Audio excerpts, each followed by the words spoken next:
tumayo upang simulan po natin ang ating gawain sa araw na ito. Bago po tayo mag-start, pangungunahan po muna tayo ng panalangin ni Kuya JJ. Sige po, manalangin po tayo. Panginoon, maraming po salamat sa umaga ito, Panginoon. Maraming po salamat sa kapahingahan, Panginoon, sa bagong kalakasan na pinagkaloob mo sa bawat isa, Panginoon, na naririto, Panginoon. Maraming po salamat sa patuloy na pag-iingat sa amin sa nagdaang isang linggo.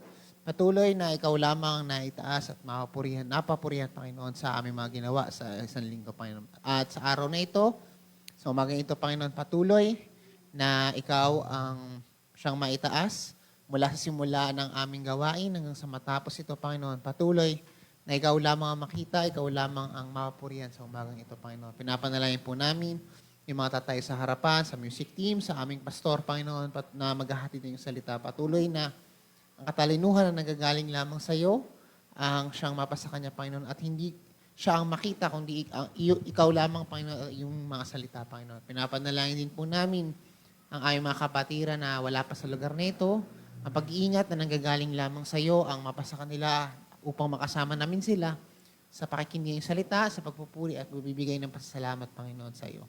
Maraming pasalamat, Panginoon. Pinagkakatiwala po namin sa iyo lahat ng buong gawain na ito, Panginoon, sa umagang ito. Sa pangalan ng Panginoong Yesus. Amen.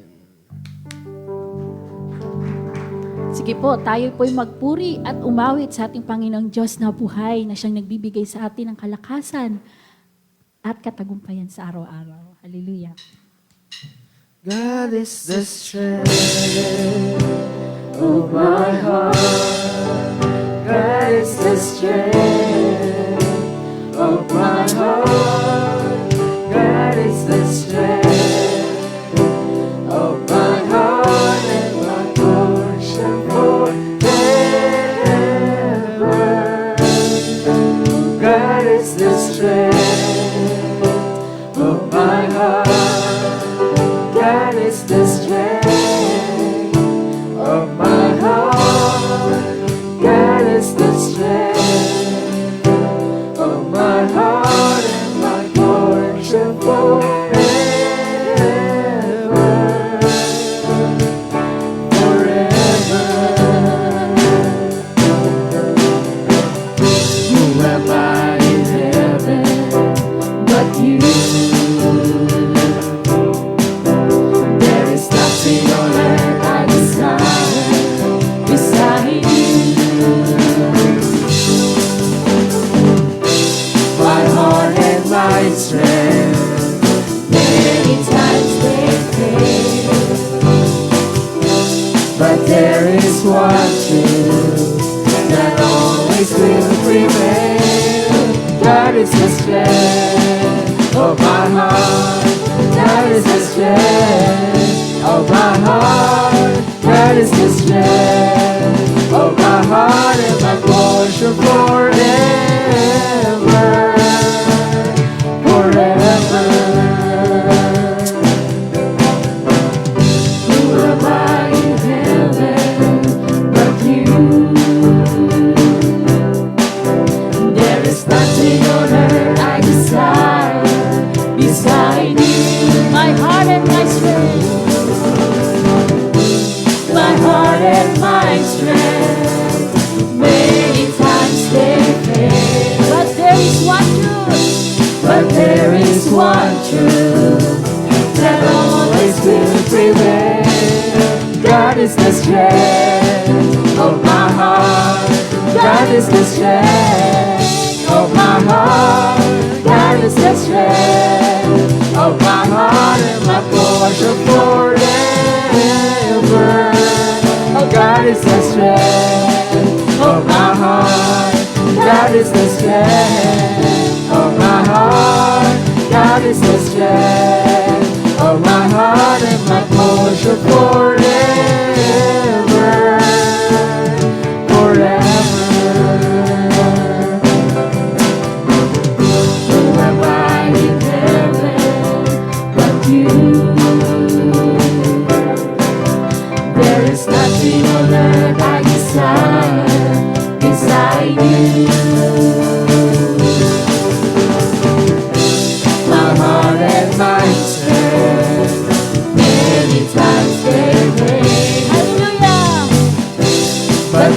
is one truth that always will prevail. God is the strength of my heart. God is the strength of my heart.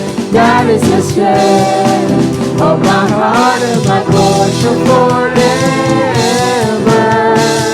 God is the strength of my heart.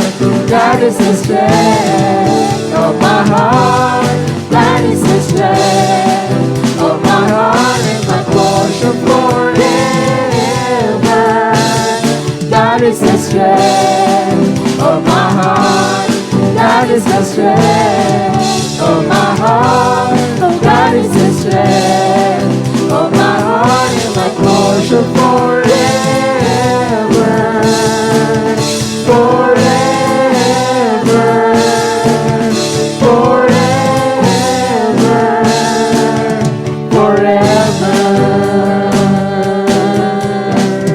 Yes, Lord. Habang buhay, Panginoon, kayo ang aming kalakasan, O Diyos.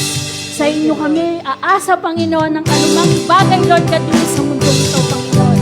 Dahil tunay nga, Panginoon, na sa inyo nagmula ang kalayaan, Panginoon, na aming natatamo sa aming buhay. Kalayaan sa kasalanan, Panginoon. Kaya purihin ka, O Diyos. Today, I sing about the one I love. Today, a song of freedom is on my lips. Today, I sing about the one I love. Today, all I can see is your mercy. All I can feel is your grace. Your love is so wonderful. Let all the people sing that I got grace above all.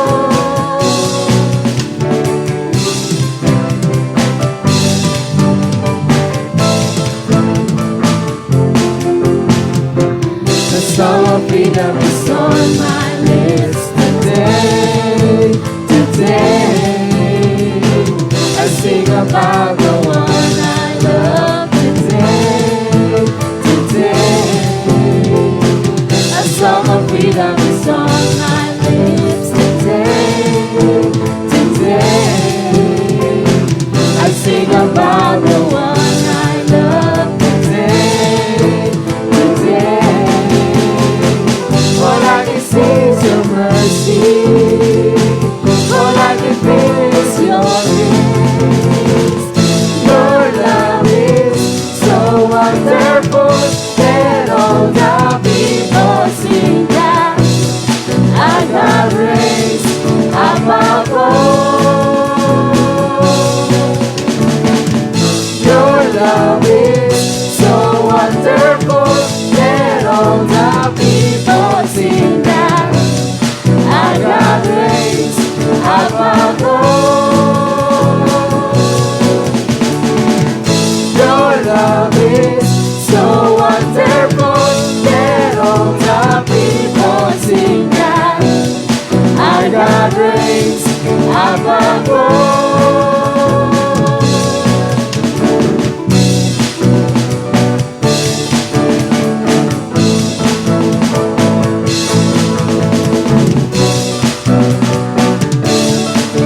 Let us sing, all I can see is your mercy. All I can see is your mercy. All I can feel is your grace. All I can see is your mercy. All I can feel is your grace. All I can see is your mercy. All I can feel is your grace. All I can see is your mercy. Yes, Lord. All I can feel is your grace. Your love is so wonderful. Let all the people sing that I got grace above all. Your love is so wonderful.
set me in your family, calling me your own.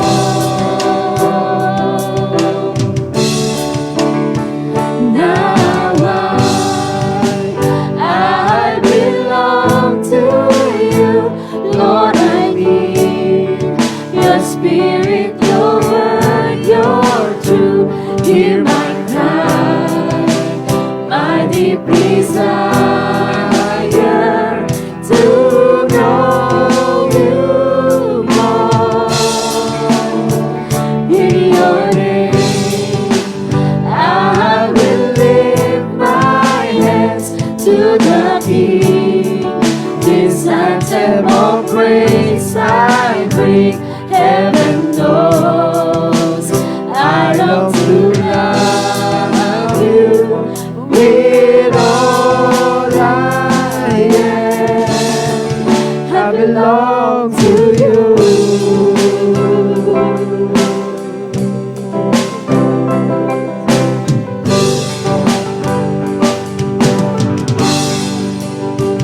Here I stand,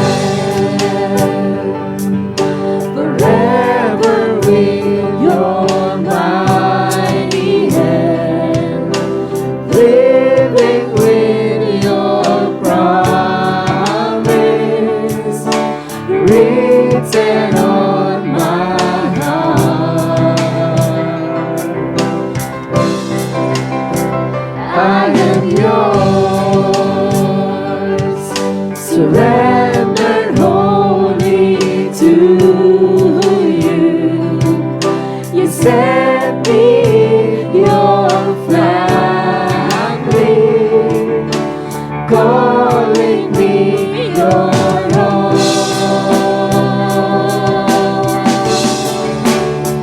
Now I belong to you, Lord. I need your spirit, your word, your truth. Hear my cry, my deep desire to know you more. In your name, I will lift my hands to the King. This anthem of praise I bring. Heaven knows I long to love you with all I am. Now I belong to you, Lord. I need your spirit, your word, your truth. Hear my cry, my deep desire to know you more. In your name, I will lift my hands to the King. This anthem of praise I bring. Heaven knows I long to love you with all I am. Now I belong to you, Lord. I need your spirit, your word, your truth. Hear my cry, my deep desire to know you. Yes, Lord. Hallelujah. In your name, I will lift my hands to the King. This anthem of praise I bring. Heaven knows I long to love you with all I am.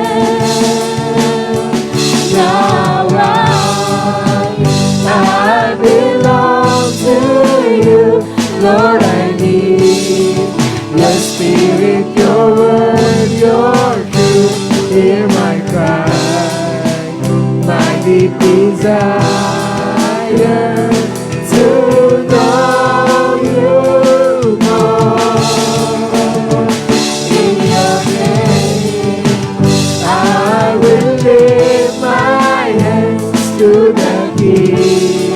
This anthem of praise I bring.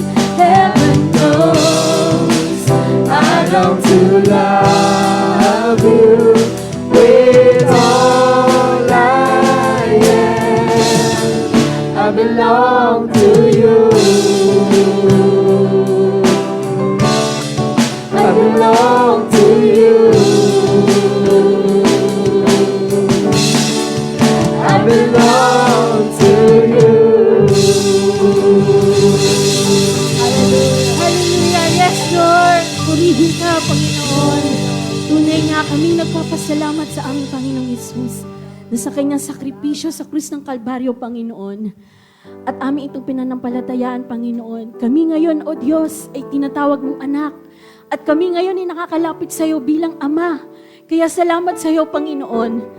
Salamat sa iyo, Panginoong Hesus, sa iyong sakripisyo na ginawa, Panginoon. At kami, Panginoon, ay tinawag mo kaming anak, Lord God. At kami iyo, Panginoon. At kami mga tupa na hindi mo hinayaang maligaw, Panginoon. At patuloy mong iniingatan, pinoprotektahan, O Diyos. Salamat sa iyong awa, Panginoon. Purihin ka, O Diyos. Dakilain ka, O Diyos. Hallelujah. Purihin ka, Panginoon. Itaas ang iyong pangalan, O Diyos. Nararapat lamang ang lahat ng papuri sa iyo, Panginoon. O Diyos, salamat, Panginoon. Ito po ang aming sama-samang pagsamba sa iyo. Papuri sa pangalan lamang po ng aming Panginoong Hesus. Amen.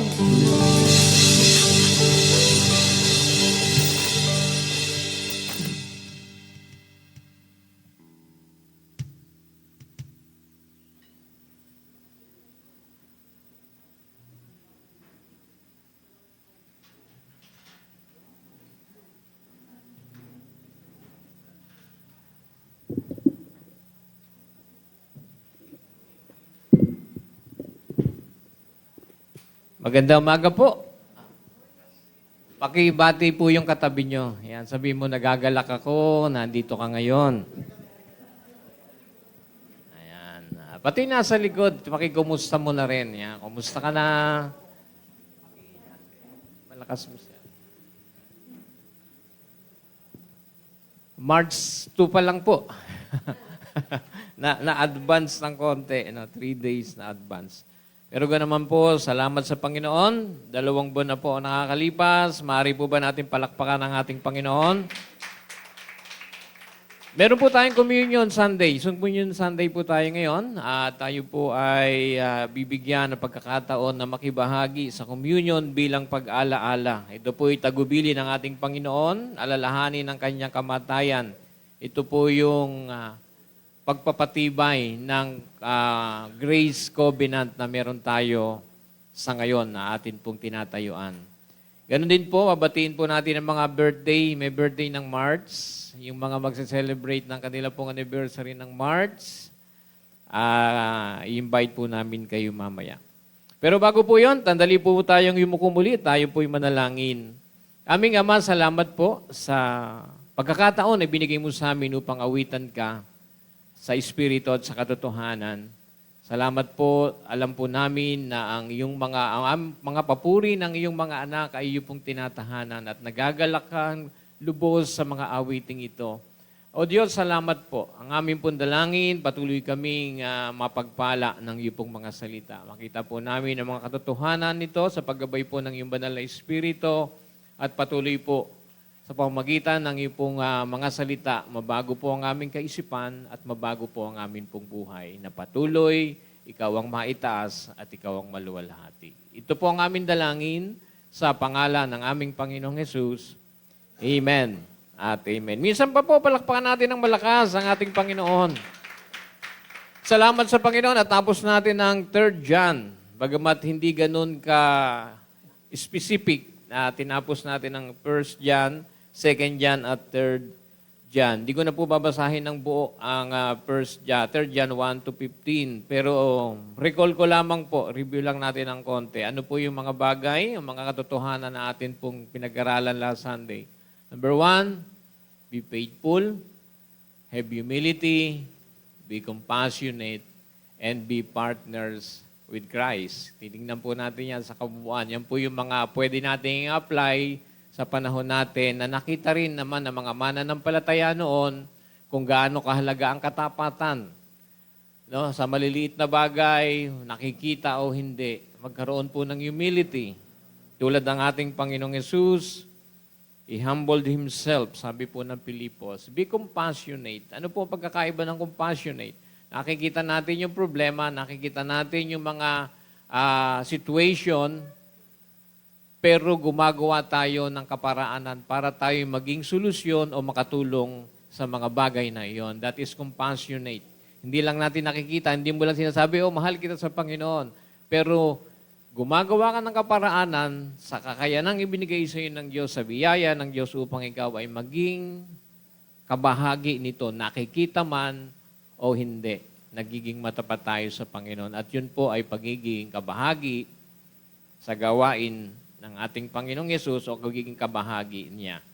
So ito po yung last Sunday na ating pinag-aralan na tinapos po natin ang 3 John 1 to 15. Ngayon po ipag-aaralan natin patungkol po sa enduring faith. Sabi mo sa katabi mo, enduring faith. Bakit mahalaga ang pananampalataya? At bakit po ito kinakailangan lakaran ng mga mananampalataya? Ang pananampalataya po ay hindi normal sa isang tao. Ito po ay supernatural na galing sa Diyos, faith. Wala pong faith ang isang tao. No? Yan pong pananampalataya ay galing sa Panginoon. Paano tayo makakapagpatuloy? Paano tayo mag-endure sa panahon po natin ngayon? Babasahin po natin ang James 1, verse 1 to 8. At samahan niyo po akong basahin ito kasi po hindi tayo magbe-verse by verse ngayon. Titignan po natin ito.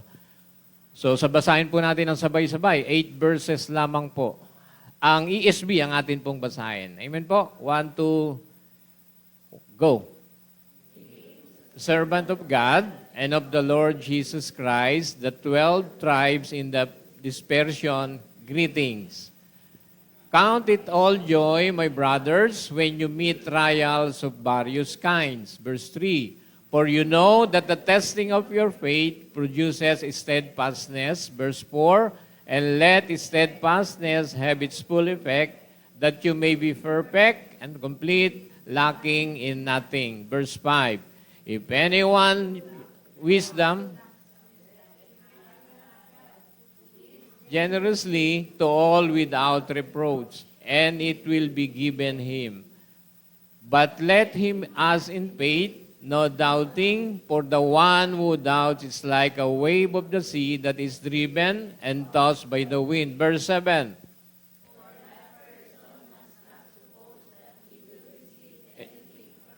And verse 8. Unstable in all his ways. Ito po ang pinakamaaga na epistle na naisulat. 40 to 50 AD, pinaka-earliest po ito. At si James po ay sinasabing half-brother ng Panginoon, bagamat hindi naman po talaga sila bloodly related. No? Ang ginamit po ni James ay servant of Christ or doulos. He is a slave, a servant of God. Hindi niya sinabing, I am the half-brother of Jesus Christ. Ang totoo po niyan, si James ay hindi mananampalataya noong ang Panginoong Jesus ay nandito. Bagamat minsan tinutuya niya pa nga ang Panginoon that time. No, may mga verses po na binanggit doon. Naging mananampalataya si James, sabihin natin half-brother ng ating Panginoon, no? Ay nung mag-resurrect ang ating Panginoong Isus. Sa 1 Corinthians 15, binanggit po yun. Nagpakita siya kay James. At nung mag-resurrect ang Panginoong Isus, that is the time that James, si Santiago sa Tagalog, ay nanampalataya sa Panginoon. Ang sulat na ito ay punong-puno ng katotohanan and yet practicality. Sabihin mo practicality. Minsan nga, mayroon ngang libro patungkol dyan, kasi very practical itong James. No? Bagamat puno siya ng mga katotohanan, mga spiritual truths, and yet very, very practical na ginagamit. Ito po sulat niya actually sa 12 tribes.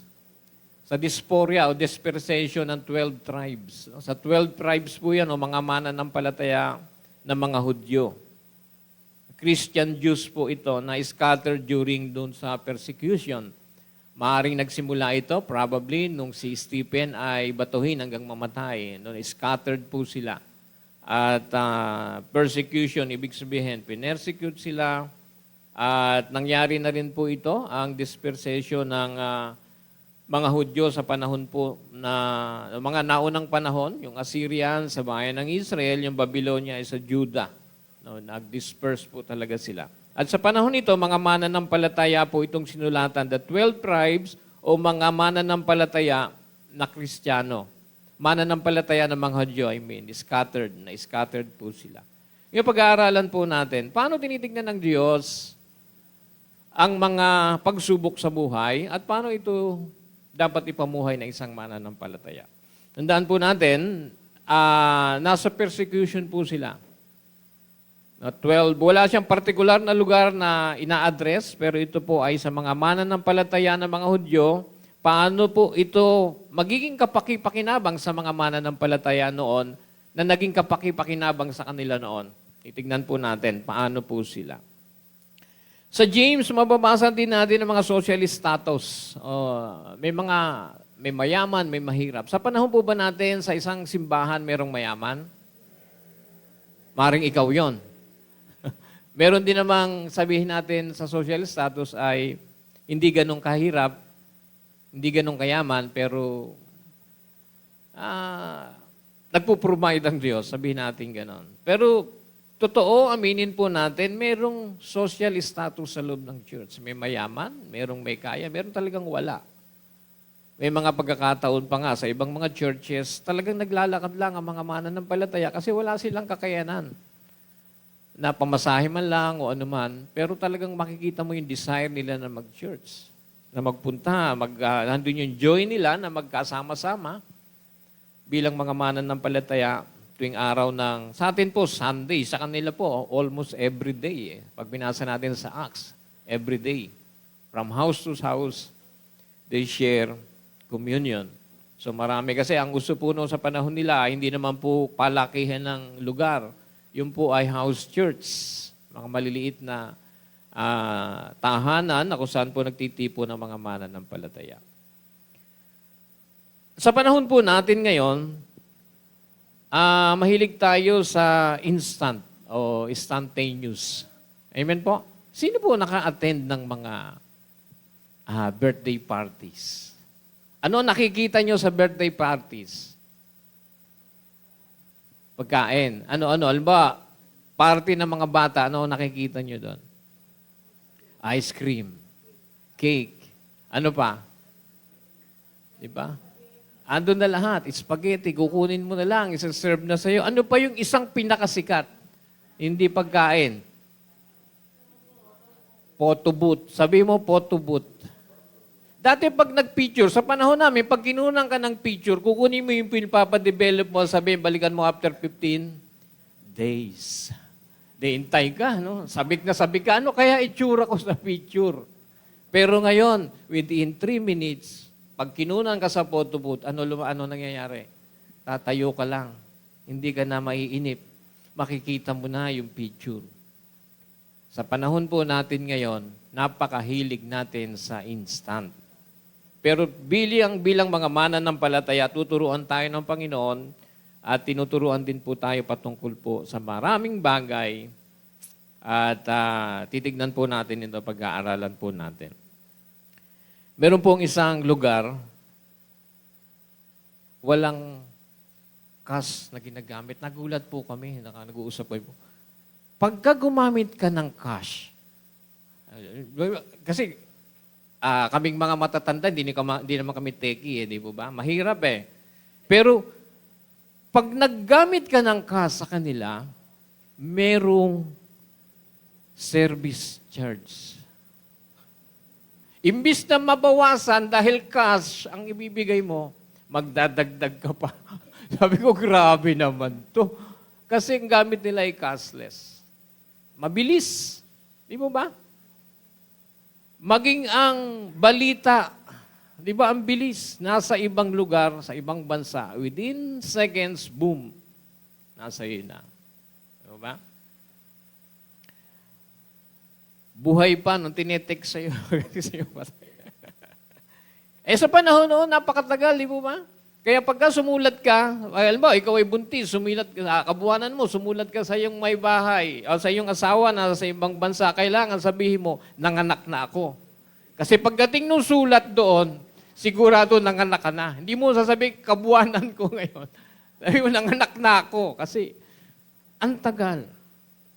At isa po sa maraming situation sa mananampalataya, sa panahon natin ngayon, sa panahon natin, sa sobrang dami ng technology, ay pati sa Panginoon gusto natin, Lord, bilisan mo ha. Mabilisan. Pag-aaralan po natin yan. So in this world, sa mundo po na ito, we have to expect something. Una, tignan po natin. What do we expect sa mundo po natin? Ano po ang ine-expect mo? Sabi ng mga talata na binasa natin, verse 2, basahin natin yung verse 2. Ano po yung verse 2? Count it all joy, my brothers, when you meet trials of various kinds. Expect mo merong trials. Hindi mo pwedeng sabihin walang pagsubok sa buhay. Hindi ako naniniwala. Bagamat tayo matagumpay na sa Panginoon, pero the reality, tandaan natin si James ay sumulat in a very practical way na pwede mong ipamuhay at nararanasan to ng mga tao. Tanungin mo ang katabi mo, wala ka bang pagsubok sa buhay? Mga estudyante nga sa eskwelahan, may pagsubok kayo, di ba? Ibigyan kayo ng teacher yun ang test. Di ba? May mga, kahit sino, tanungin mo, meron siyang kinakaharap sa buhay. Trials. Pag sinabi pong trials, ito yung kapayapaan o katahimikan ng buhay mo na nagkaroon ng trouble, ng situation na hindi maganda. Parang nung linggo lang, di ba, paglabas natin dito, wala tayong madaanan. Sabi ko, saan kami dadaan? Wala talagang madaanan kasi nagkaroon ng motor mania yata dyan, punong-puno. Sabi ko, saan kami dadaan dito? So expect po natin. Okay? Hindi mo pwedeng sabihin, hindi ako magkakaroon ng pagsubok. 60 po na po ako, senior na po ako, pero ako po inaborn na nung 18. No, maraming pagsubok. Iba't ibang pagsubok sa buhay. Nung binata ka, nung nag-aaral ka, may asawa ka na, may apo ka na, meron pa rin eh. Hindi nawawala eh. Meron po yan. Meron po yung mga trials in life. That is the reality ng buhay. Sa panahon nga natin ngayon, di ba, ibang stress. Tama po? Ibang anxiety. Ano pa isa? Iba yung depression. Pero sa Bible, isa lang yon. Isa lang ang solution ng Lord doon. Pag-aaralan po natin. Sabi po ng mga nag-aaral ng mga medisina, ang stress daw is the present na nangyayari. Yung depression daw, nakaka-apekto yung dating nangyari. Nade-depress ka dahil sa nakaraan. At yung anxiety, yun yung worries mo sa mga susunod na araw. Di ba? Sabi na, stress, depression, and anxiety, magkakaiba. Pero ang totoo nun, mga pagsubok din yun ng buhay. Yung mga nag-cause nun ay mga pagsubok ng buhay. So what do we expect? Trials. Hindi ko po sasabihin sa inyo, hindi yan. Baliwalain mo ang pagsubok. Hindi yan nais ng Diyos sa iyo. Pero pag binabasa mo ang Biblia, lahat sila'y dumanas ng mga trials in life. Hindi mo pwedeng pikit matang sabihin, wala yan. Hindi yan nakaka-apekto. No? Tingnan po natin, count it all joy, my brothers, when you meet trials of various kinds. Maraming klase ito. Ano pa po? Expect testing, sabi ng verse 3. For you know that the testing of your faith produces steadfastness o endurance o katatagan. So expect po natin ito. Pag sinabi pong testing, hindi po ito negative. Ito po ay positive test to make one's faith genuine. Minsan, may mga mananampalataya tayo na kakilala bago mga mananampalataya. Ang sabi nila, kung kailan ako napapalapit sa Lord, tsaka naman napakaraming pagsubok sa buhay. Because your faith is being purified, tested, sabihin po natin na gano'n. Sinisigurado at inaalis ang mga impurities para po maging matibay tayo sa ating pananampalataya. So bilang mga mananampalataya, what do we expect? Trials and testing. And trials and testing, ano po ang pinoproduce? Steadfastness, katatagan. Amen po? So pag wala nito, may katatagang resulta? Wala. Ginagamit yan ng Panginoon. Bagamat hindi yan galing sa Diyos, it's either from Satan, from this world, or wrong decision natin, o maaaring sa atin, pero God is a sovereign God na kaya niyang gamitin ang mga bagay na ito. Sabi ng Romans 8, anong verse? 28. Ginagamit yan ng Panginoon for us to grow. So what do we expect? Trials, testing that produces steadfastness. Ito po yung mga pagsubok sa buhay, pagtitest sa ating pananampalataya upang ma-purify ang ating pong pananampalataya at magkaroon tayo ng katatagan so you can have an enduring faith. Dumating man ang pagsubok, nakatayo ka pa rin. Ang iba po sa inyo, kasama ko na noong 2010 o nauna pa sa akin, pero hanggang ngayon kasama ko pa rin. That is enduring faith. Sa dami ng pagsubok na dianan, still standing dahil sa biyaya ng Panginoon. Hindi mo pwedeng sabihin, wala akong pagsubok. Hindi mo pwedeng sabihin, kaya ko yan. No? Kasi talaga naman darating sa time na matetest po talaga siya, masusubok siya. No, hindi mo masabi na hindi. Hindi mo pwedeng ipikit ang iyong mata at sabihin mo na nanaginip lang ako. O binabangungot lang ako. Paggising ko, pagbukas ko ng mata ko, 1, 2, 3, wala na yan. Nahandyan po talaga eh. It is a reality of life dahil po tayo nasa mundo pa na bagsak, bagamat naghahari ang Panginoon sa ating buhay at sa mga mananampalataya, still this world is very corrupt. Napakaraming pagsubok, napakaraming aberya sa buhay. Tandaan po natin, ang trials po dito, anything na nagbibigay sa iyo ng discomfort.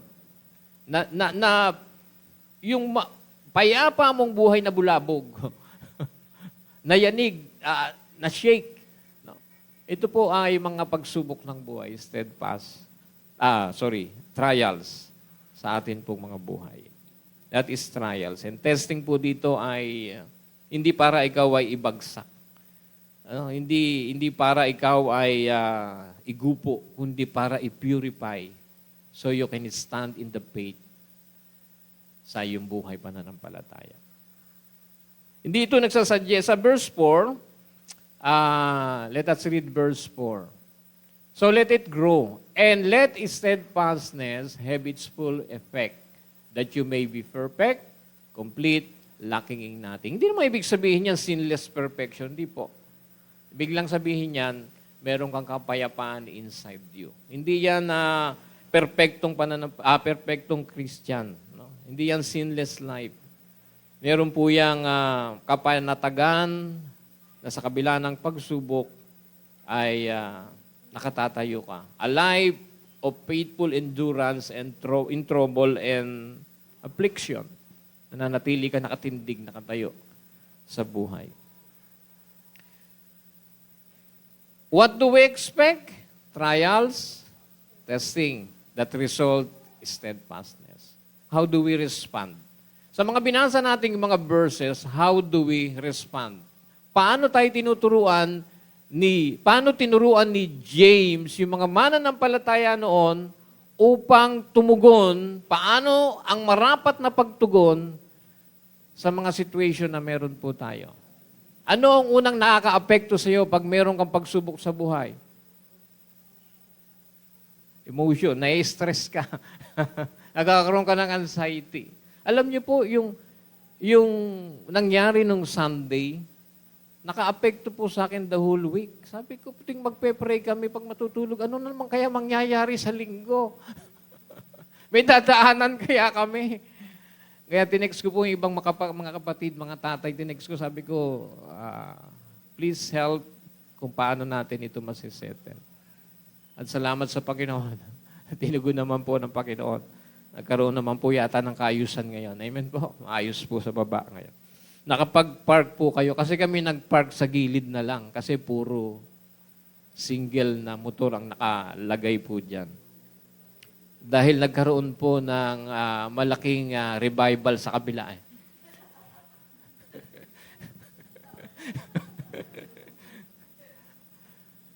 Ganun pa man, salamat sa Panginoon. Sabi namin, Lord, ligtas na kami sa Red District. Pagpunta rito, iba naman pala. Nai-stress po talaga ako. Sabi ko, Lord. And sabi ko, ang ganda naman. Ito yung topic namin, ito yung dinadaanan. Very stressful po talaga.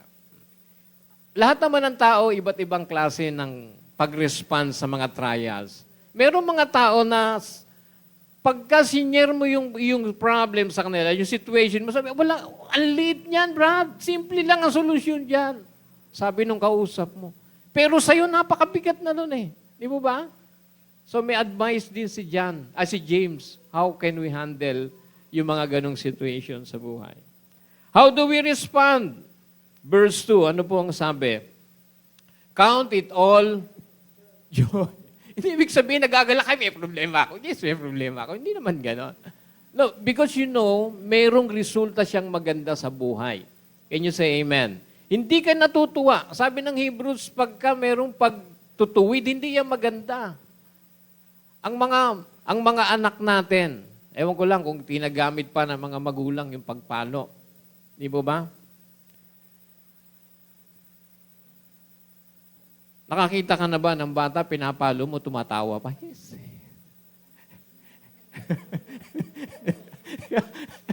Umiiyak yan. Kasi masakit. Di ba? Masakit.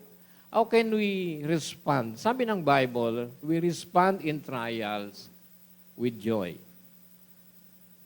Count it all joy. Dear brothers and sisters, when troubles of any kind come your way, it's a matter of time, it will come your way. Ano po ang dapat gawin? Consider it for joy. So meron kang joy. Nababagabag yung kagalakan mo, pero it's a choice. You have to rejoice with God. Bakit? Mamaya po tignan natin why. Una, tinignan natin, what do we expect? We expect trial sa life. Ano mang great na tao sa Old Testament na mababasa mo, lahat sila sinubok, dumanas. So sa palagay mo, exempted ka? Exempted tayo? Hindi. We will face that, pero still, there is joy sa atin pong buhay. Pangalawa, how do we respond? Number 1, with joy. Number 2, with faith. Verse 6. But when you ask Him, be sure that your faith in God alone. So have faith. Una, joy, and then faith. Yan po yung sabi ni John. Sabi ng Hebrews, without faith, it is impossible to please God. Minsan nakala natin pag tayo na nanalangin na napakagandang panalangin, yung mabulaklak, nakarinig na kayo ng manalangin na napakabulaklak. O Diyos na dakila. Ang ganda ng kanyang mga sinabi. Pero without faith, gano'n mang kaganda yan? Sasagutin ba ng Diyos? Maaring sa pakiramdam mo, kasi ang ganda. Nakakabagabag ng puso. Siguro nabagabag ang puso ng Diyos. Kaya sinagot. Hindi po, without faith, it is impossible to please God. So mahalaga po ang faith. How do we respond? Number 1, with joy. And number 2, with faith.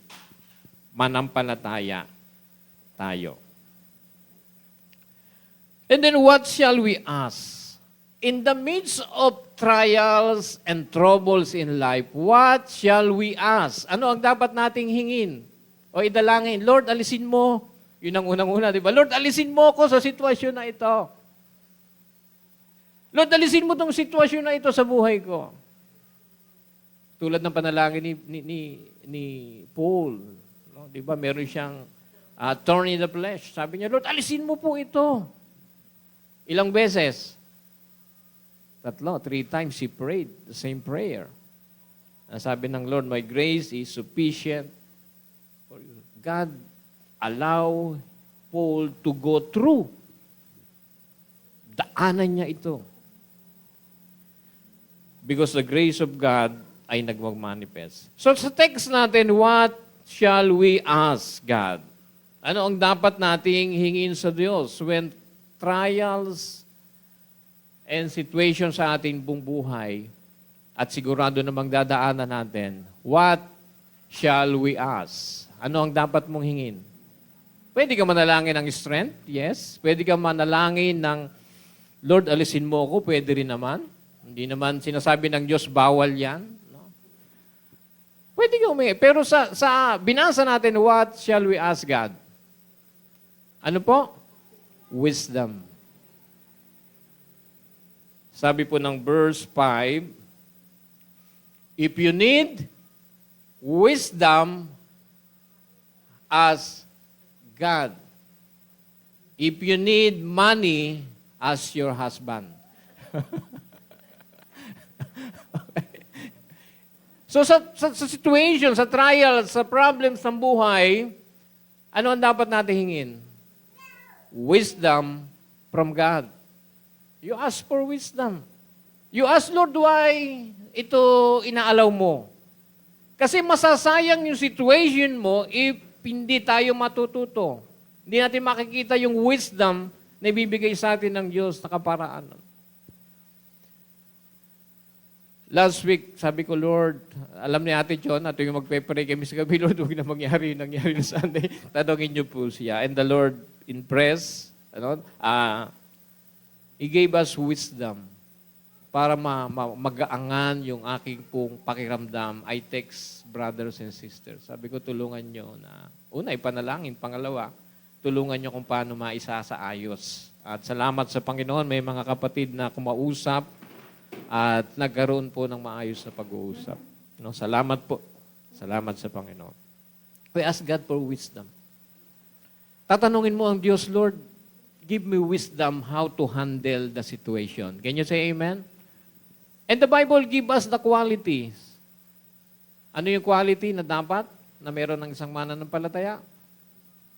Slow to speak, slow to anger, but quick to listen. Meron po talagang qualities na ibinigay. So, naisingit ko lamang po yon. What shall we ask according to this verse?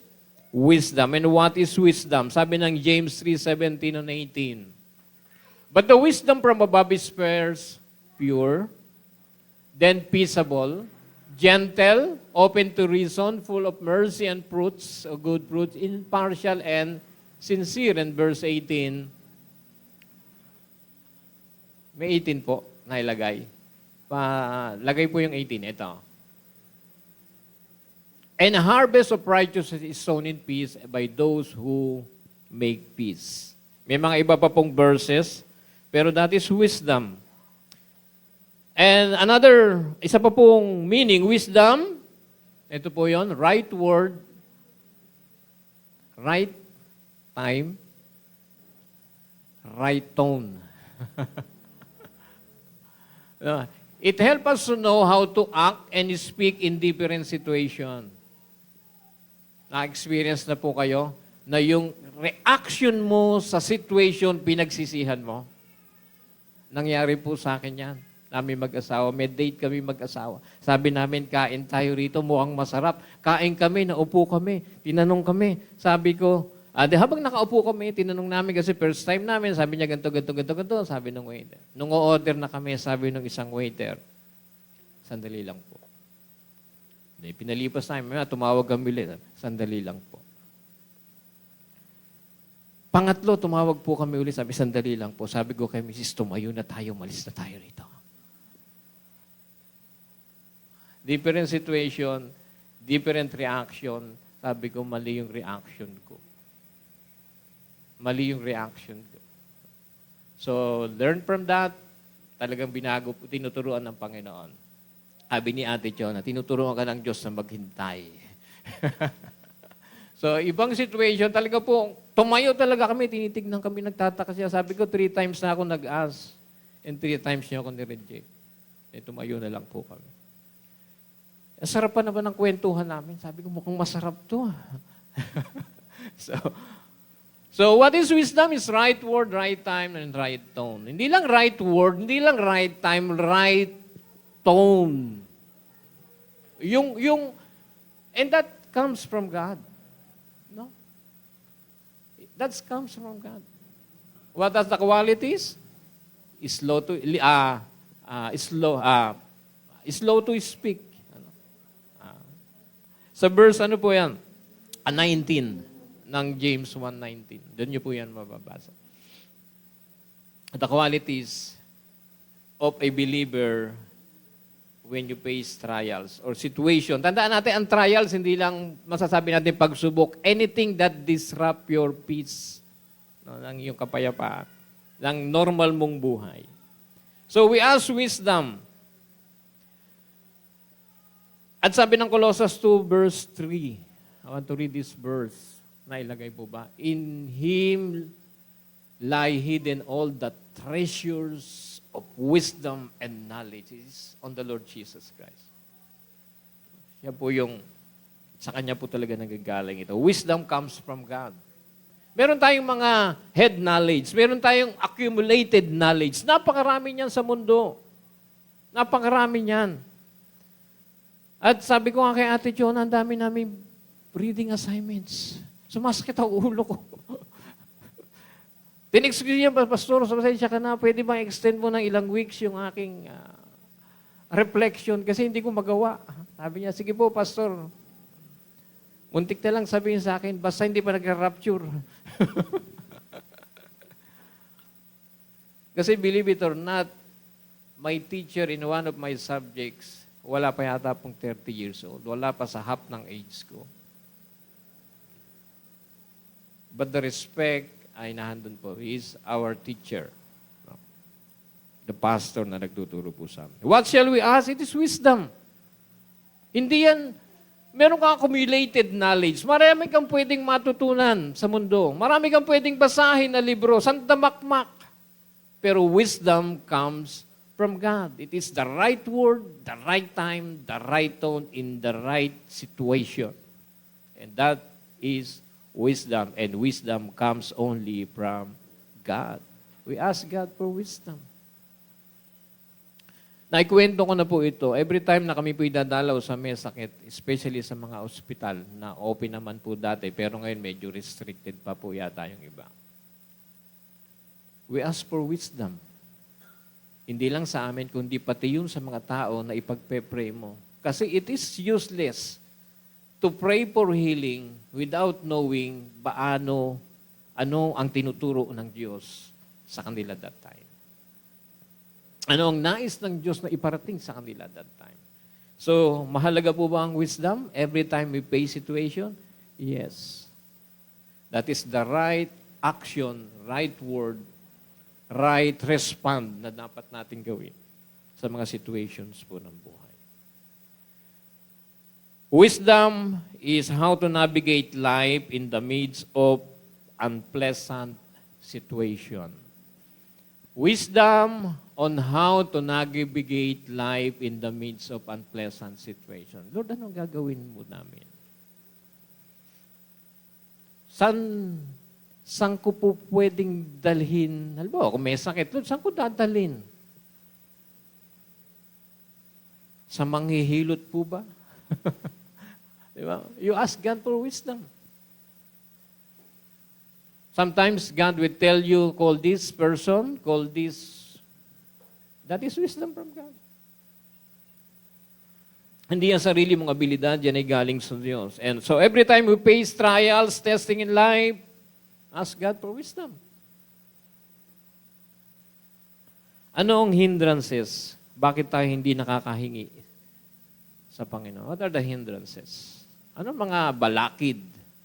Ang sabi ni James, wala kayo kasi hindi kayo humihingi. O humihingi man kayo, mali ang inyong heart motives. So, hindi ini-encourage tayo na humingi. Ask God for wisdom. Particularly, sa mga verses na ito, we ask God for wisdom sa mga situation na napakahirap sa atin pong buhay. It's either sa trabaho mo, sa kurso na kukunin mo, you ask God for wisdom. Hindi naman po pinagkakait ng Panginoon. Bagkus, ini-encourage pa tayo to ask God. What are the hindrances? What hinders sa paghingi sa Panginoon? Ano ang mga balakid o balakid? Sa verse 8, double-minded. He is a double-minded man, unstable in all his ways. Ano po ang hindrance? Double-minded. Doubt, sabi po nila. Pero much more on loyalty. Tama po yung NLT. Their loyalty is divided between God and the world, and they are unstable in everything they do. Kagabi po, nung galing kami sa necrological ng isang kapatid, namatay po ang kanilang ama, habang kami po ay pauwi, hindi po namin alam kung matatawa kami o malulungkot kami pero natawa po kami. Kasi may nag-counterflow na tricycle, walang ilaw. Ang bilis ng dating.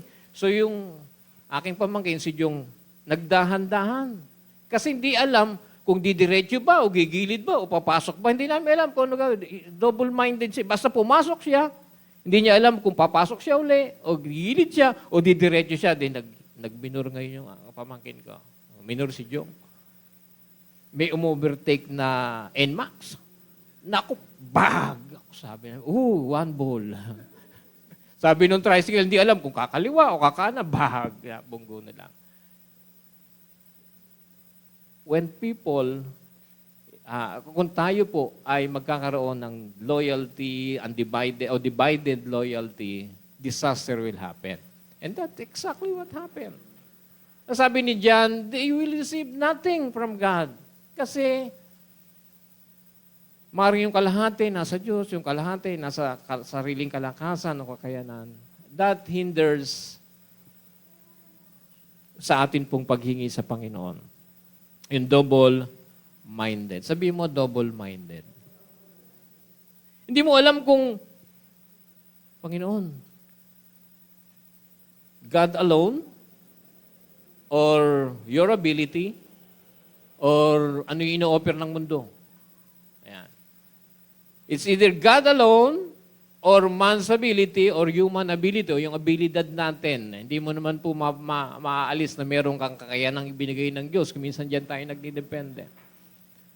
Meron po kaming,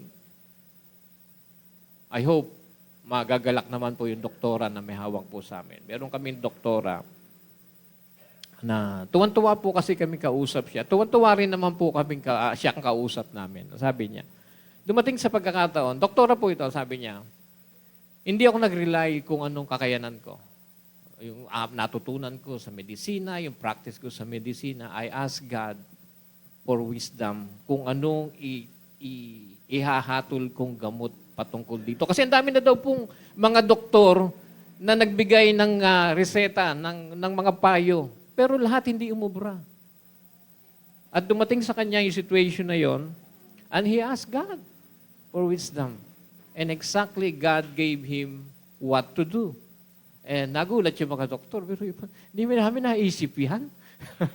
Because sabi niya sa amin, he asked God to help her to diagnose o magbigay ng solusyon doon sa situation.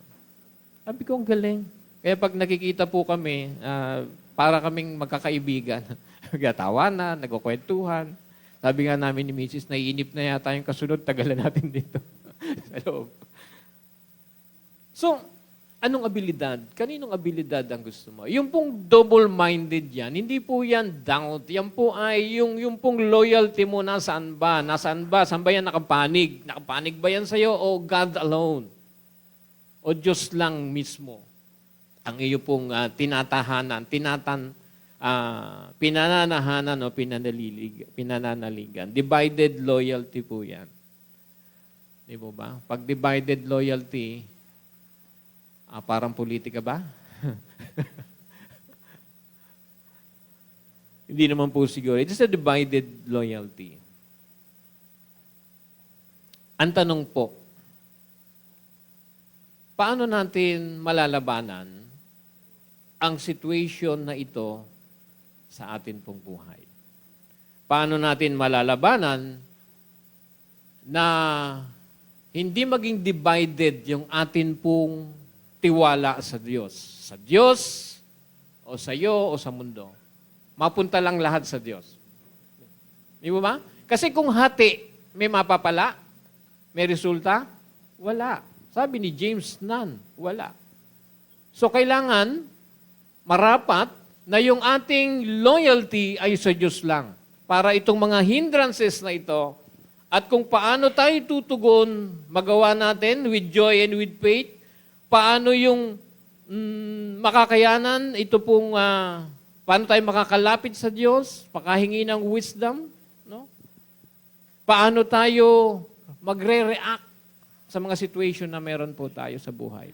Mga iba sa atin, yung mga kabataan, hindi pa ganong mabibigat ang inyong problema.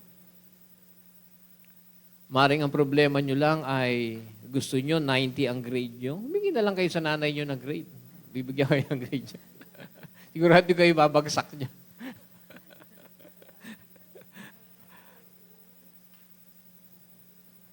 How can we counter this divided loyalty? Especially when we face trials in life. Again, trials, ano yung trials? Troubles in life, anything that troubles you. Nag-aalis ng iyong, nagbigay sa iyo ng kabagabagan. Malaki, maliit. Ano po ang solusyon ng Bible? Number 1. Tandaan po natin, para masolusyonan ang divided loyalty o doubt sa atin pong buhay, makita po natin, hindi sa iyo nakarely ang solusyon. Kanino? Sa Diyos. Number 1, we have a generous God. Sabi mo, I have a generous God. Pag sinabing generous, hindi yan kuripot. Maaaring ang ninong mo kuripot, ang ninang mo kuripot. Pero ang Diyos, generous. Ano po sabi ng verse 5? Balikan po natin yung verse 5.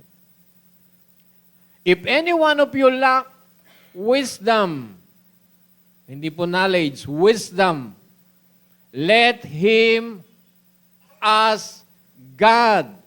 And who gives? Stingy? Hindi po. Generously.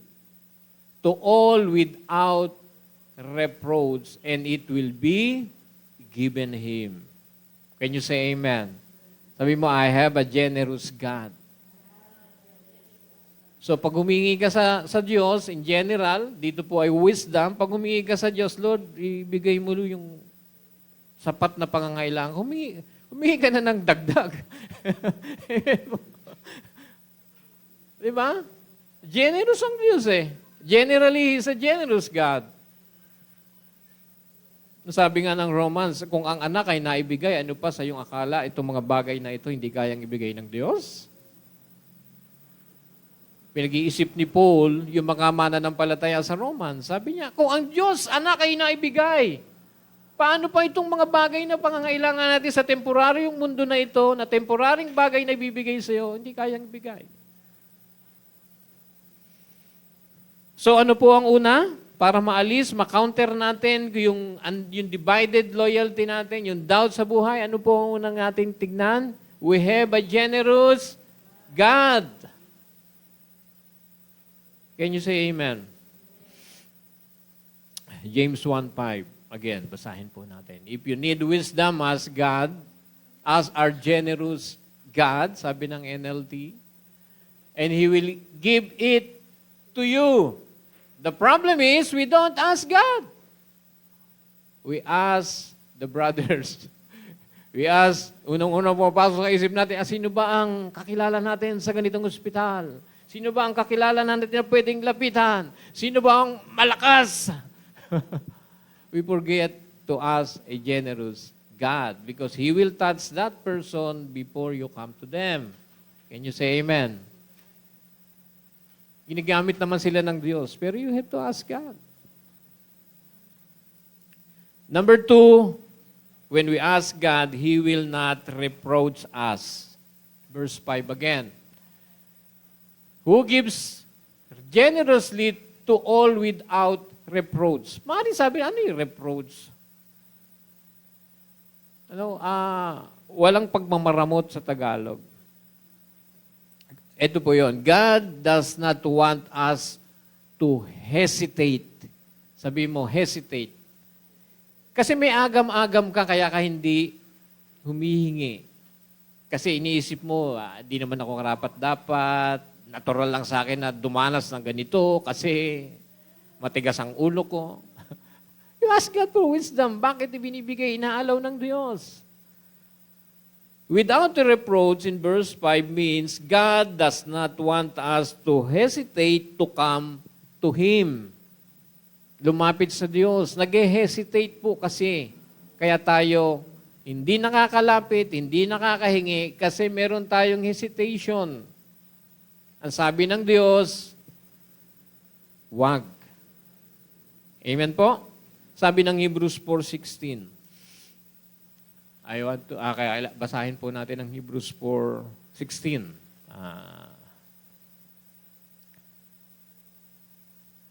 Tayin po natin.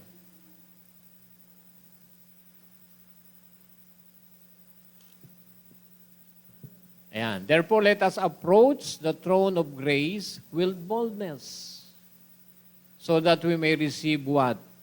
Mercy. Ano pa po? Find grace to help us at the proper time. Huwag pong mag-hesitate na humingi ng tulong. Di ba, kung minsan sabi mo, huwag kang alinlangan na lapitan ako pagka meron kang pangangailangan. Kung ang tao nasasabi yun, mas higit ang Diyos. Our God is a generous God. Amen? We have a generous God. Para ma-counter natin yung pong divided loyalty na meron po ang tao. And number 3, He never changed. Sabi mo, God never changed. Sabi ng NLT ng James 1:17, whatever is good and perfect is a gift coming down to us from God, our Father, who created all the lights in the heavens. He never changed. Can you say amen? If God is generous, if God is merciful, He never changed. He never changed or cast shifting shadows. At kahit pabago-bago at paiba-iba ang anino ng mga ito, ang Diyos ay hindi, basahin natin ng malakas, hindi nagbabago. So lumapit po tayo. Open po ang altar ng Diyos dahil sa ating Panginoong Jesucristo, lalo na sa mga mananampalataya. Kung ikaw naman ay hindi pa mananampalataya, still, God is encouraging you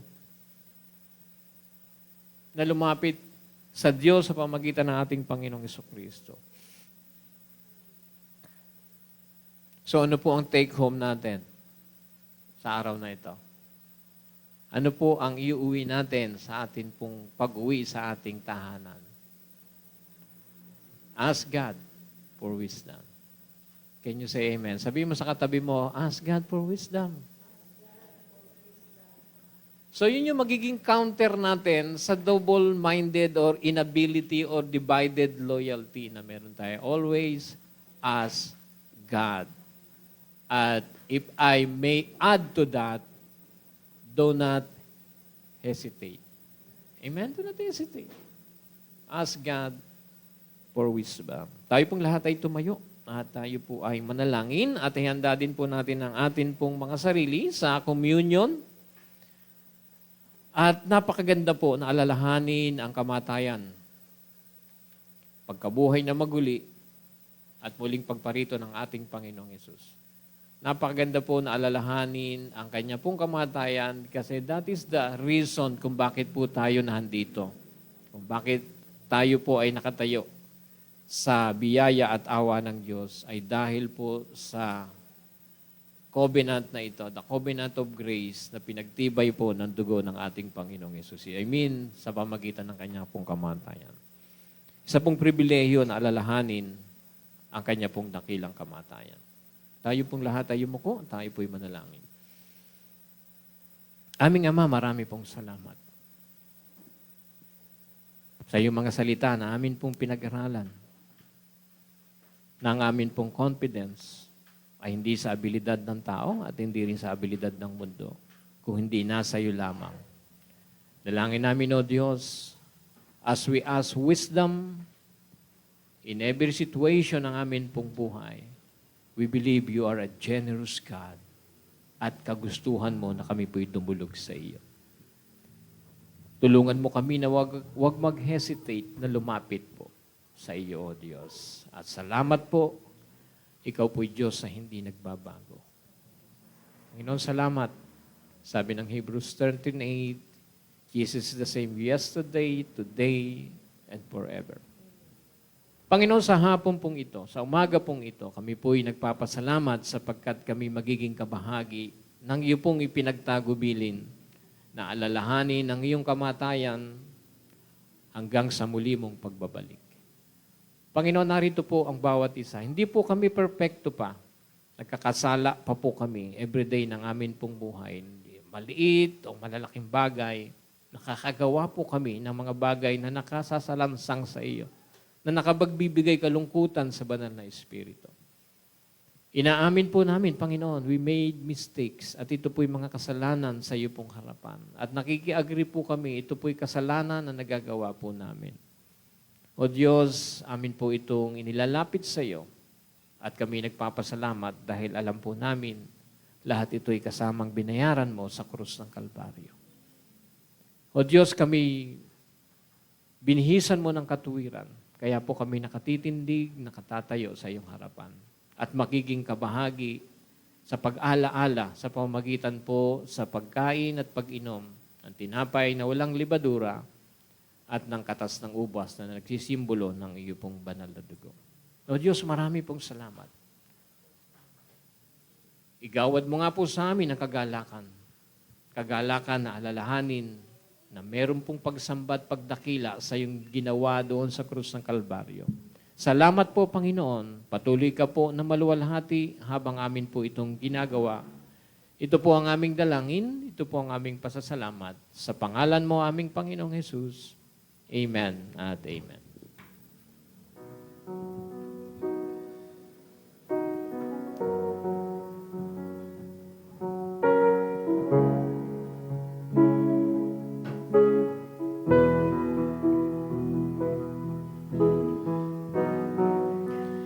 Jesus, my help, I call on your name. I cast my cares on you. Jesus, my hope, the tower of strength. My faith is found in you. I see you pierced, wounded for me.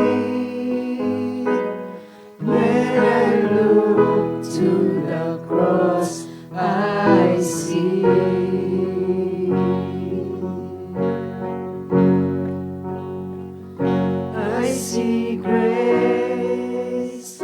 Sealed by your sacrifice, I see love reaching for me.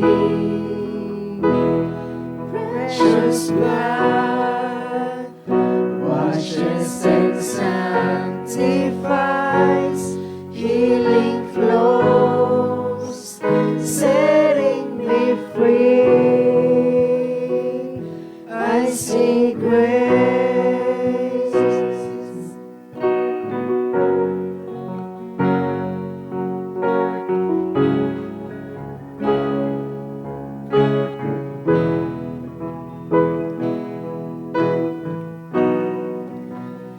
Bearer of sin, afflicted and tried, you paid redemption's price, bearing my curse, you set me on high. Your death has brought me life. I see you pierced, wounded for me. When I look to the cross, I see.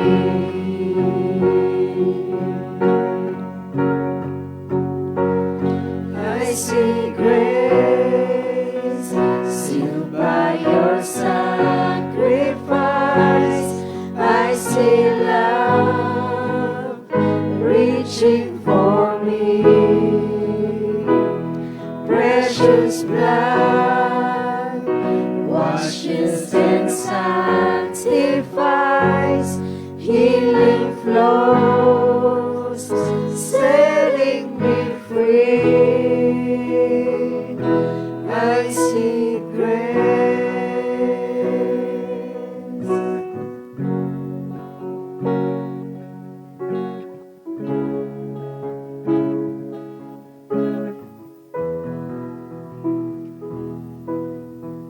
O Diyos, salamat po.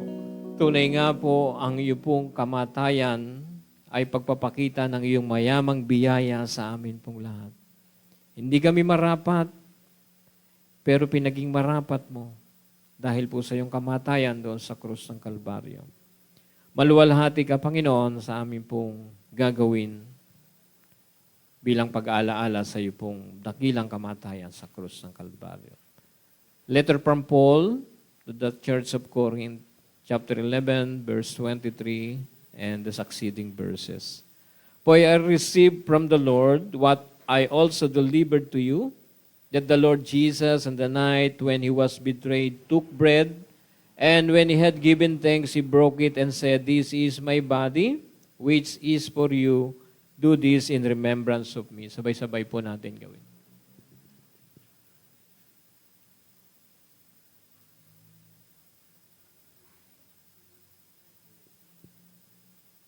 In the same way, he also took the cup after supper, saying, "This cup is the new covenant in my blood. Do this as often as you drink it in remembrance of me. For as often as you eat this bread and drink the cup, you proclaim the Lord's death until He comes." Sabay-sabay po natin gawin. At muli po nating awitin.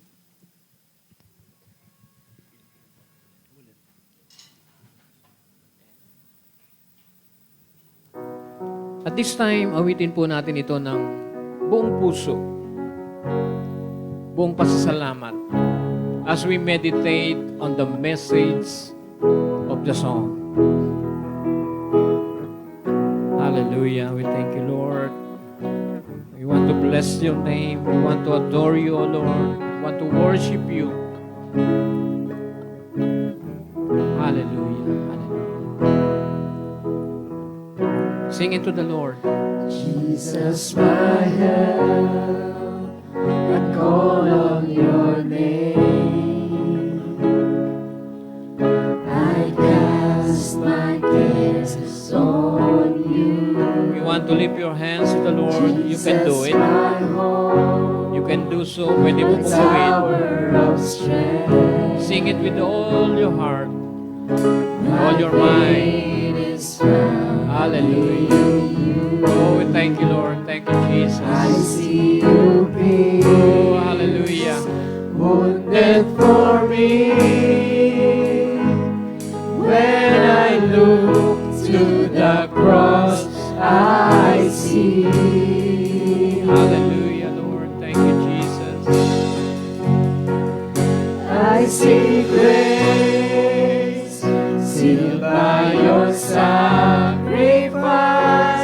I see love reaching for me. Thank you, Lord, for your love. Salamat po sa iyong pag-ibig. Salamat po sa iyong banal na dugo. Washes and yes, Lord. Thank you, Jesus. Hallelujah. We give you praise. Setting me free. Thank you, Lord. Thank you, Jesus. I see grace. Hallelujah. Hallelujah. Thank you for the grace. Hallelujah. Thank you, Lord. Hallelujah. Bearer of sin, afflicted and tried, you paid redemption's price, bearing my curse, you set me on high.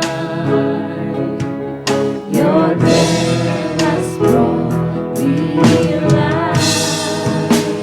I see you peace, wounded for me. Salamat po, Panginoon. When Buhay na iyong ibinigay. to the cross, I see. Hallelujah. Hallelujah, Lord. We give you praise. I see grace sealed by your sacrifice. I see love reaching for me. Precious blood washes and sanctifies. Healing flows, setting me free. I see grace sealed by your sacrifice. I see love reaching for me. Precious blood washes and sanctifies. Healing flows, setting me free. I see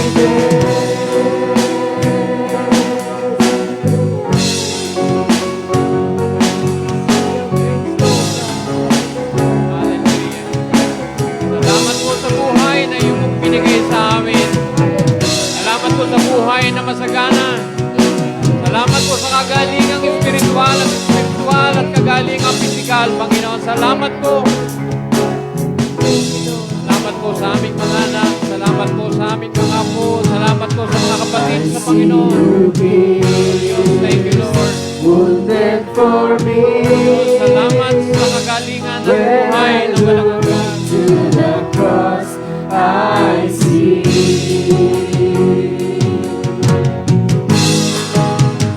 I see you peace, wounded for me. When I look to the cross, I see.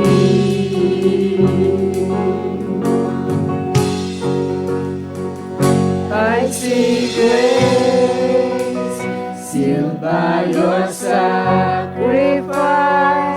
I see love reaching for me. Precious blood washes and sanctifies. Healing flows, setting me free. I see grace sealed by your sacrifice. I see love reaching for me. Precious blood washes and sanctifies, healing flows, setting me free. I say grace, sealed by your sacrifice. I say love, reaching for me. Precious blood washes and sanctifies, healing flows, setting me free. I sing grace.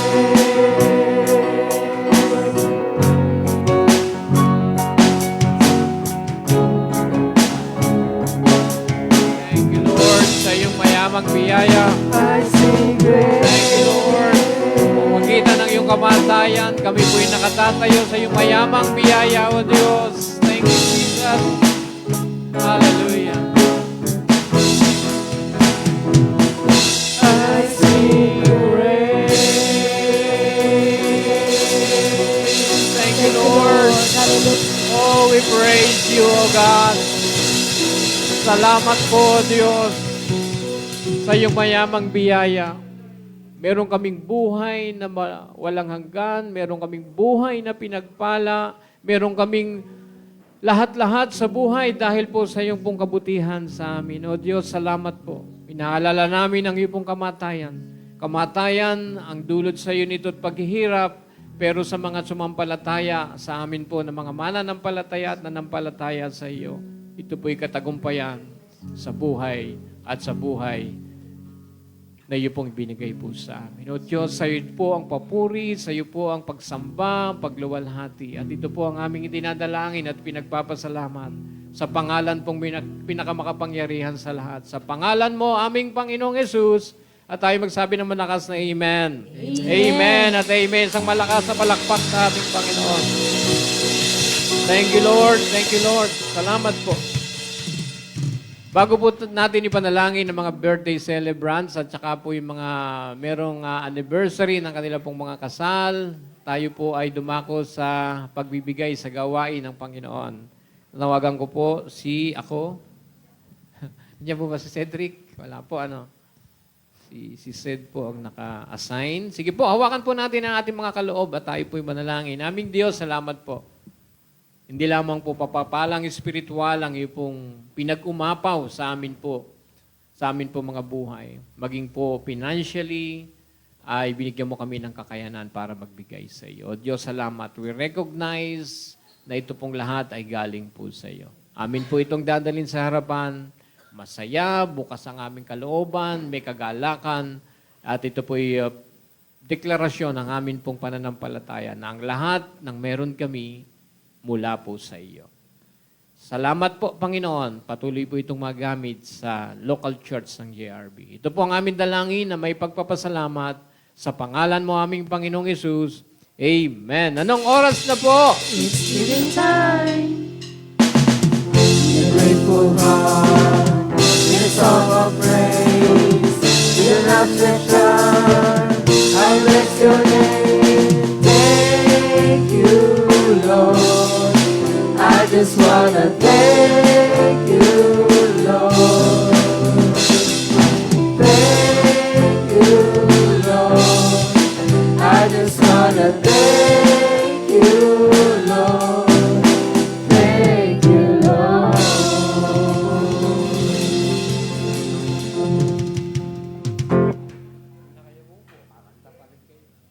Sino po may birthday ng March? Marso.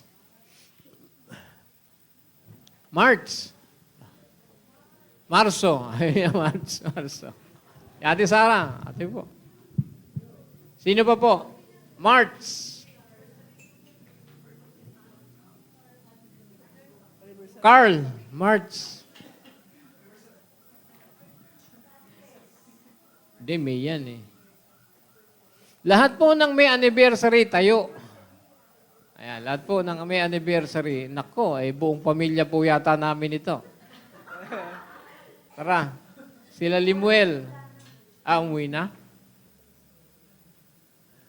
Sige po. Ateya, Christian, ako, si Ate Cho. Sino pa po ang mayroong March? Si Ate Te. So, tayo po.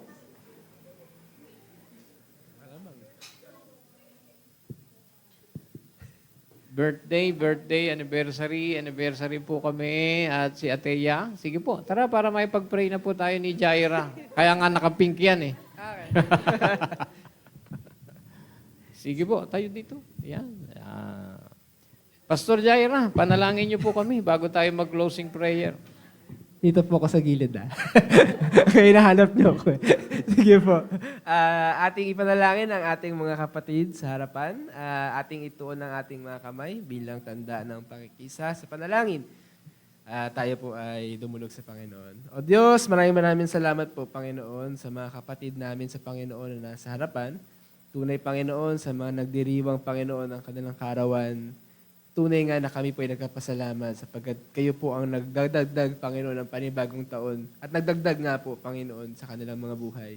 O Diyos, tunay nga, patuloy nilang maranasan ang iyong pagsama, ang iyong kapangyarihan, ang iyong pagmamahal, ang iyong pagpapala, Panginoon. Nasaan man sila at sa anumang oras, Panginoon. Ito man ay sa trabaho, kanilang pag-aaral, sa kanilang pamilya.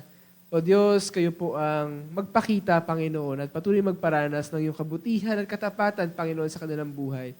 At Lord God, salamat sa pagkatunay nga na dinala mo sila, Panginoon, sa lokal na simbahan na ito bilang pagpapala, Panginoon, sa amin.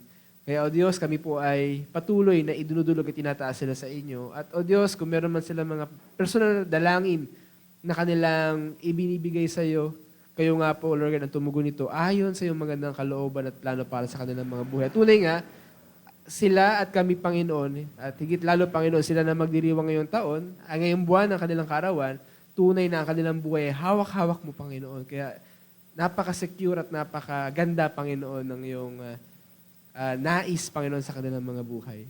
Kayo nga po, ang patuloy na mag-ingat sa kanila, sa kanilang kalusugan at sa araw-araw na ng kabuhay, Panginoon. Lord God, maging Panginoon, sa mga nagdiriwang ng kanilang anibersaryo ngayong Marso. Salamat, O Diyos, dahil tunay nga na sila ay pinagbubuklod mo patuloy sa iyong pag-ibig, Panginoon. Ang aming dalangin, patuloy, O Diyos, na sila ay hindi lamang po lumalim sa kanilang personal na relasyon sa iyo, kundi kasabay nito, Lord God, yung kanilang relasyon sa kanilang mga asawa, Panginoon. O Diyos, marami mga silang daraanan pa na mga pagsubok ng buhay. Pero Lord God, tunay na kami po ay nagtitiwala sa inyo. At sila, Panginoon, ay patuloy mong bibigyan ng karunungan. Paano nila lalagpasan ito na magkasama, Panginoon. Ito man ay, O Diyos, mga plano sa kanilang pamilya, mga pinagdaraanan sa financial na problema, or ano pa man ito, O Diyos, tinatalian namin ang gawa ng kaaway na sila ay paghiwalayin. Kundi patuloy nga, O Diyos, na sila ay pagtibay mo sa pagkasama, sa pag-ibig sa iyo, O Diyos. Salamat, O Diyos, dahil tunay nga, hindi lamang, Panginoon, sa anibersaryo, kundi maging, Panginoon, sa mga diriwang ng karawan, naroon ka at patuloy kami nagkapasalamat sa panibagong taon na iyong binigay sa kanila, O Diyos. Salamat po, kami po ay nagdiriwang at patuloy na nagpapasalamat sa Diyos na makapangyarihan sa lahat na may hawak ng kanilang mga buhay. Ito po ang aming dalangin sa pangalan ni Jesus. Amen at amen. Sige po. Sandali nating awitan yung mga may birthday. Once again has come your birthday. Once again the time has come. What a loving gift from Jesus. He has given you one more year. Happy time, your birthday. Happy time is here. What a loving gift from Jesus. He has given you. Let's sing happy birthday. Happy birthday to you. Happy birthday to you. May each day of the year, may you feel Jesus near. Happy birthday to you. Happy birthday to you. And many. Happy anniversary naman. Happy anniversary. Happy anniversary. May each day of the year, may you feel Jesus near. Happy anniversary. Happy anniversary. And many more years to come. Happy birthday po. Happy anniversary po. Maaari po tayong tumayo at ating close sa panalangin ang gawain bago po tayo magbigay po ng mga announcement. Bago po tayo manalangin, pakisabi sa iyong katabi, ask God for wisdom. Let us pray. O Diyos, salamat po muli sa kagalakan na dulot po ng gawain sa bawat isa. Salamat po, Diyos, sa pagpapala, hindi lang po spiritual, maging po sa physical at mga financial na pangangailangan. Tunay nga po, Diyos, Ikaw ay very generous na Diyos. Tulungan mo nga po kami, O Diyos, na huwag mag-alinlangan na sa iyo po'y lumapit. Ikaw ang laging unahin, Ikaw ang laging i-priority na lagi pong puntahan at hingan, Panginoon, ng karunungan upang ang mga bagay na magbibigay sa amin ng kabagabagan ay amin pong makayanan dahil po sa iyo. Diyos, salamat po. Salamat din po sa mga kapatid na nakibahagi sa umagang ito.